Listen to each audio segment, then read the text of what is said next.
الرحمن الرحیم نصیحت اور حکمت کے بارے میں آج بات کر رہے ہیں۔ بہلول جو کہ ایک دیوانہ تھا، بہلول نے حضرت جنید بغدادی سے پوچھا، شیخ صاحب کھانے کی آداب جانتے ہیں؟ شیخ جنید بغدادی کہنے لگے، بسم اللہ کہنا، اپنے سامنے سے کھانا، لقمہ چھوٹا لینا، سیدھے ہاتھ سے کھانا، خوب چبا کے کھانا، دوسروں کے لقمہ پر نظر نہ رکھنا، اللہ کا ذکر کرنا، الحمدللہ کہنا، اول اور آخر میں ہاتھ دھونا۔ بہلول نے کہا، آپ لوگوں کے مرشد ہو اور کھانے کی آداب تک نہیں جانتے۔ اپنے دامن کو جھاڑا اور وہاں سے اٹھ کے چلے گئے۔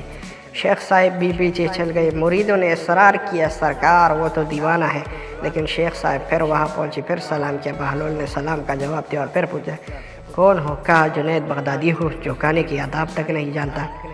بہلول نے پوچھا، اچھا بولنے کی آداب تو جانتے ہوگے؟ جی الحمدللہ۔ متکلم مخاطب کے مطابق بولے، بے موقع بے محل اور بے حساب نہ بولے، ظاہر و باطن کا خیال رکھے۔ بہلول نے کہا، کھانا تو کھانا، آپ بولنے کی آداب بھی نہیں جانتے۔ بہلول نے پھر دامن جڑا، تھوڑا سا اور آگے چل دیا۔ شیخ صاحب پھر وہاں جا کے سلام کیا۔ بہلول نے سلام جواب پھر وہی سوال کیا۔ شیخ صاحب نے کہا، جنید بغدادی جو کھانے اور بولنے کی آداب تک نہیں جانتا۔ بہلول نے، اچھا سونے کی آداب ہی بتا دیجیے۔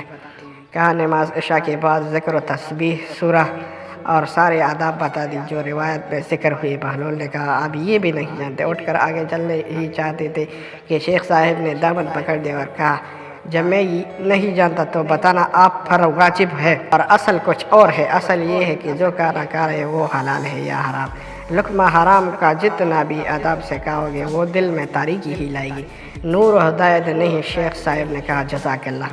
بہلول نے کہا، کلام میں اصل بات یہ ہے کہ جو بولو اللہ کی رضا و خوشنودی کے لیے بولو۔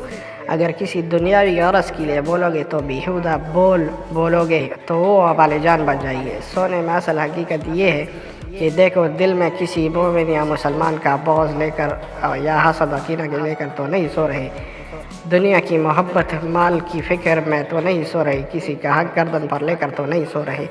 یہ تھی چھوٹی سی جو بہلول سے جنید بغدادی نے سیکھی تھی۔ میرا فرض تھا، میں نے سیکھ لیا، میں نے آپ لوگوں کے ساتھ شیئر کیا۔ باقی آپ لوگوں کی مرضی، آپ لوگ خود سمجھدار ہیں اور مجھ سے زیادہ علم رکھتے ہیں۔ والسلام۔